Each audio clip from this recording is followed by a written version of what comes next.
Hello, Logan. I'm going to read through and talk about your paper. And that's just my cat making a weird noise with her teeth. She's really becoming more prominent in this class than I would like. Okay. Does your college matter?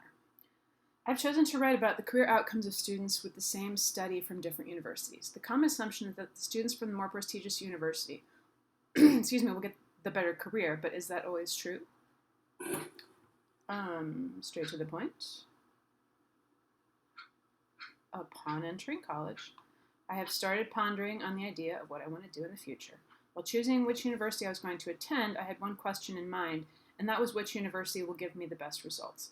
My take on this question is that the student that gathered the most knowledge and or experience in that field should be rewarded with better opportunities. I do not think that someone who went to a more prestigious university should be given these better opportunities just because they paid more money for better professors and courses. I hear that.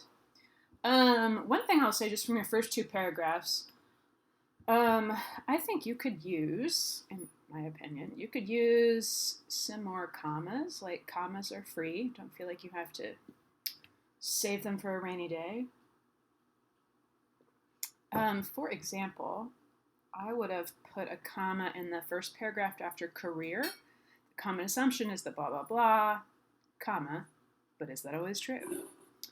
And another place you might want them is in the second paragraph, while choosing which university I was going to attend, comma. And that one helps your reader separate the setup and then like the actual thought, right? While choosing this blah, blah, blah, I had one question in mind, especially in that sentence which has multiple different parts. While choosing which university I was going to attend, comma, I had one question in mind. You could also have a comma before that and, comma, and that was, which university will give me the best results. But nice and clear so far. Just some little nitpicky stuff there. My thoughts on this question came from my own search for a university, and it came down to two universities that varied largely in price. Yeah, they sure do vary in price, don't they? I was pushed more towards the more costly university, but I've wondered how different the outcome would be if I'd chosen the other path. Hey, there's another place you can have a comma right before the but. Yes, so that is two complete thoughts hooked together with the word but as your manner of hooking them together, and a comma right before the but helps your reader kind of rest for a second and say, but. Both my parents attended average costing universities, therefore they encouraged me to follow in their footsteps. Interesting. People's family background certainly does play into this a lot, for good or for ill. After researching this topic, I found numerous employers and students' points of view and experiences in this situation. The first article, Education versus Experience, Which One Gets the Job, discusses whether they prefer applicants with a higher education or more direct experience in the given field. A higher education? I'm not exactly sure what that means. This was stated, because when you say higher education, it sounds like you're talking just about college in general. It's often called higher education, although I wish it wasn't called that because it's really not a matter of high and low, like, at all. But anyway, this was stated clearly when Annie Mueller wrote, obtaining a higher education only proves you can succeed in academia, not in a real-world job situation. Success in actual work tells prospective employers more about what you have to offer. Beautiful. This statement makes a lot of sense. Oh, thank you. Set up the quote, nicely chosen quote, and then explain why it's significant. This statement makes a lot of sense because some students don't perform well in a school setting, but it can excel. You love to use the word but to connect things too. So do I. I actually have to go through my writing and take out a bunch of the buts because, I don't know, it's apparently the way I see the world. Well, there's this but. Okay, but yeah, another comma before your but, and then I lost my place because I started talking about myself. When things get egocentric, you lose your place. Okay, but can excel in hands-on training. On the other side, Annie Mueller also states, the second time you mention her, you can just call her Mueller. You don't need her first name. Also states, work experience can make you a good match for a particular job today, but without higher education, you may lack the skills that are important for advancement tomorrow. This statement is also very well supported because without proper education, you might miss out on information that can get you past the first level of employment. The information gave me insight that I did not, this information gave me insight that I did not have before and makes me consider, a student's actual skills rather than their academic status. You're getting into some really deep stuff here. I'm excited to see you dig more into it. Okay, I'm going to back up for a second, though, and say, when you, after the first quote that you have there, this statement makes a lot of sense because some students, blah, blah, that works beautifully. The other one doesn't work as well. On the other side, blah, she states, blah, blah. This statement is also very well supported. So when you say that it's well supported, I'm thinking you're about to tell me all the data to support this conclusion, which is not what you're going to do. So yeah, some other way to say that. And was there something else? Oh, I was just going to say information that can get you past the first level. So that kind of past, this is just the nightmare that English is P-A-S-T, past. Like we've gone past something, then we do P-A-S-T. And if you have passed a test, it's that P-A-S-S-E-D. What can I tell you? I'm sorry. Okay. Insight that I didn't have, must we consider a student's actual skills rather than their academic status. Right, when you said that, I started thinking right away. I was like, and how do we measure skills, right? Like, oh boy. That's a whole another question we deal with in education a lot. The best person to answer this question is the employers themselves. A recent survey has been conducted on around 50,000 employers, and their responses were very informative. Among those employers, companies ranked those that implied experience at the top. Companies ranked those that implied experience at the top. I'm not quite sure what you mean by that. I think maybe this means that they thought that resumes that implied experience were the ones they liked the most, but I think you could be clearer there.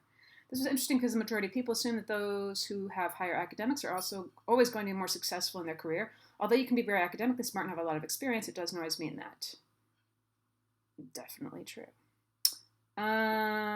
So when you're talking about this one, the study, I feel like there's something missing here because the study talked about experience being important, but I'd also like to know what the study said about education. And maybe you said that, and I'm not seeing it here, but I don't think you said that. I don't know, it just makes me feel like it's kind of half done. Okay, although, because they may have said schooling's not important at all, or they may have said schooling is somewhat important. Yeah. Although academics are very important for in your future, I mean, they might be, they might not be, honestly. Does going to a selective college matter? It takes an approach where it just depends on what your major is and its field requirements. To find out which majors this really affected, Eric Ide and this other people from this place and whatever conducted a study comparing the earnings of graduates from different majors. According to the study, school choice matters the most for business majors. Interesting. Those who attended top schools earned 12% more than their peers who went to schools that were in the middle of the pack. This information surprised me because I figured the majors with the largest difference in earnings would be very specific majors that were taught differently among different schools. My initial thought was that business majors are all relatively the same no matter what university you attend. So that may be true, what you're saying, that business majors are all relatively the same, and there may be something else at work here, right? Snobbery. People's tendency to prefer someone who has something in common with them. So I went to this fancy place. The people told me it was fancy. You went to the fancy place. Not that I have any problem with fancy schools. I don't.